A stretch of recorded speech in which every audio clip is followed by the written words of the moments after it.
You want to start taking care of yourself and draw features of happiness into your moments every day? Here you have found the perfect guide for everyday happiness. Okay, so first of all, I'm going to tell you a story that happened with Joseph Murphy, but I'm going to use the pronoun I because he's the one who's telling the story. I'm just going to read it just to make everything clear, okay? So let's start. A number of years ago, I stayed for about a week in a farmer's house. He seemed to be always singing and whistling and was full of humor. I asked him the secret of his happiness, and his reply was, "It is a habit of mine to be happy. Every morning when I awaken and every night before I go to sleep, I bless my family, the crops, the cattle, and I thank God for the wonderful harvest." This farmer had made a practice of this for over 40 years. As you know, thoughts repeated regularly and systematically sink into the subconscious mind and become habitual. He discovered that happiness is a habit. So he said, thoughts repeated, they sink systematically and regularly in our subconscious mind. So you will tell me, how does our subconscious mind work? So I'm just going to explain it in a brief way in today's episode. So let's say you are a gardener and you are planting seeds, which are the thoughts in our subconscious mind.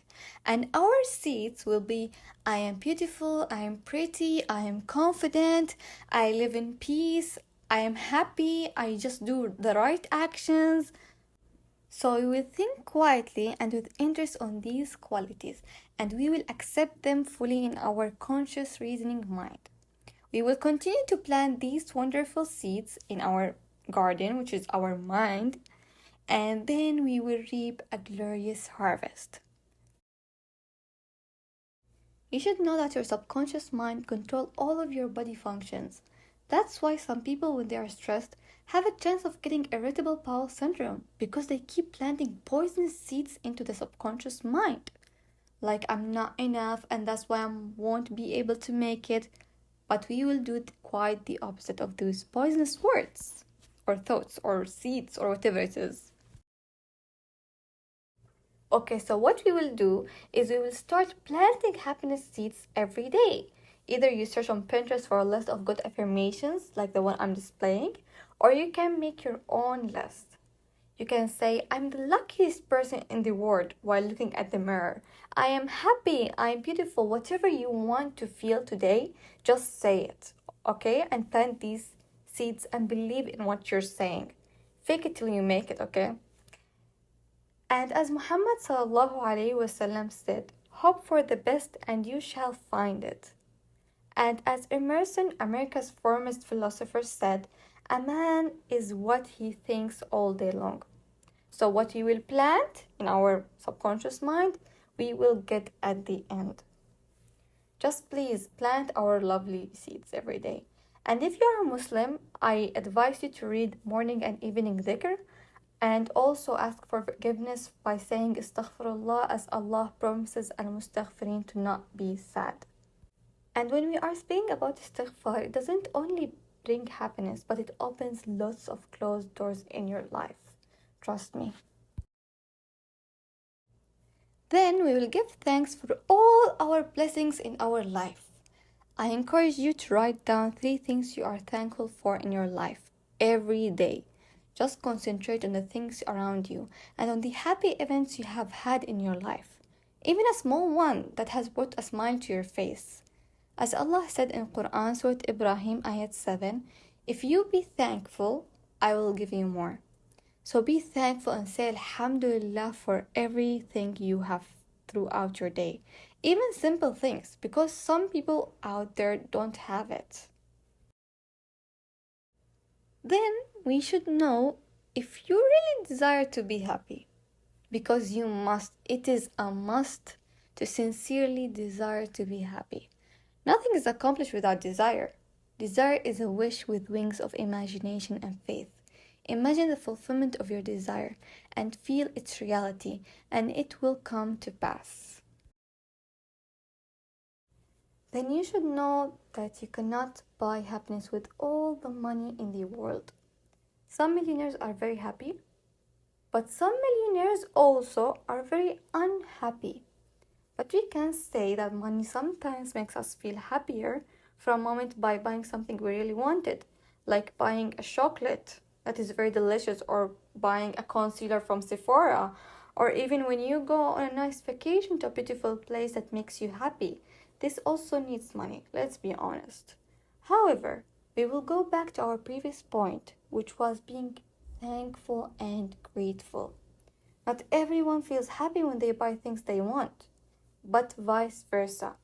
They feel that they should have it because it is so normal to have it, but they aren't being thankful, resulting in not feeling happy.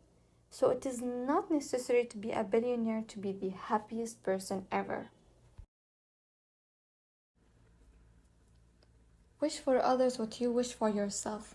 Let's say that you are walking at the mall and you saw a family eating lunch together. Just between you and yourself. You don't need to say it out loud. Just make a wish or say a dua. Like you can say, I wish they enjoyed today's lunch. May Allah protect them. What you wish for other people will come back to you. Even you can say these good thoughts in your mind or make wishes to your family, for example, to your friends. Don't need to tell them, just between you and yourself. In this way, you generate inner peace inside of your mind, and that leads to happiness. And as Muhammad ﷺ said, none of you has faith until he loves for his brother what he loves for himself. Simple points to consider. Don't revolve your happiness around a person. This statement should be underlined and highlighted with a yellow highlighter, because the bad news is that you don't know when this person will leave. And if your happiness revolves around this person, you will lose your happiness as well when this person leaves. Another point that we should consider is do a hobby you like. Or even if you don't have a hobby that you like, you can discover a new hobby. Whatever was your age. You're never old, okay? Studies show that you have a greater chance of being happier day to day in the long term if you actively pursue a pastime or hobby. That feeling of losing yourself in study or a creative pursuit is referred to as flow. And this state, according to some psychologists, is where true happiness lies. And our most important point is that we will keep planting our happiness seeds, and we won't allow negative people comments to interfere. Please, if you like the outfit that you're wearing and your friend came and said, "Oh, why you're wearing this? I don't like it." First of all, you should know that people's tastes are different, and what you will like, your friend might not like.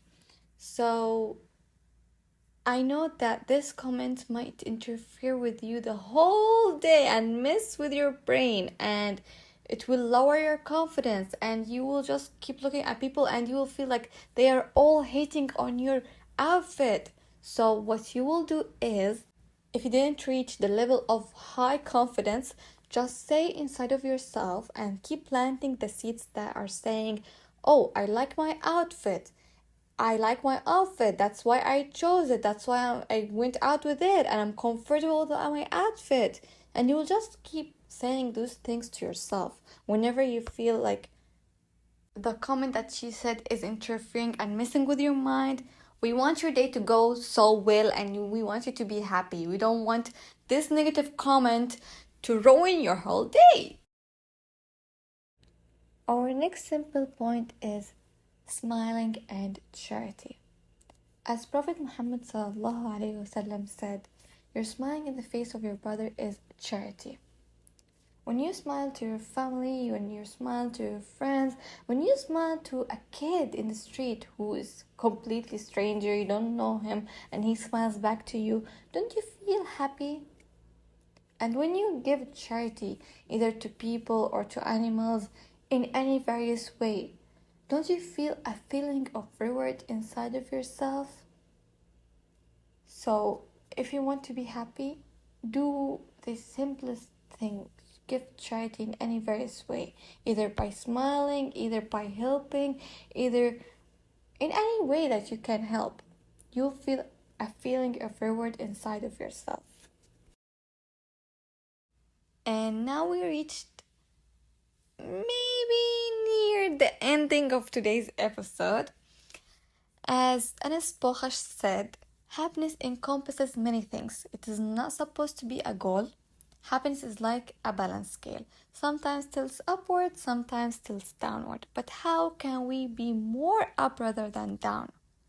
So, in today's episode, we said many things that will make your scale tilt upward. And for me, I'll tell you that it's never too late to change yourself and become a better person for today and tomorrow. Don't let the things you have done before tell you that you can't. Change is a journey that you will love. So, you don't think that you're going to escape without a homework. So, what you will have to do is, I want you to get a happiness journal for yourself, either by buying one from the bookstore or by making your own. If you are going to make one on your own, you just have to get a notebook and write down these questions that I'm displaying right now. These are some. You can even get inspiration from Pinterest. And before you close your eyes and go to sleep, I want you to say Alhamdulillah and be thankful for at least 3 things you have in your life. I hope you become a happier person after today's episode. Thank you for listening. Bye bye.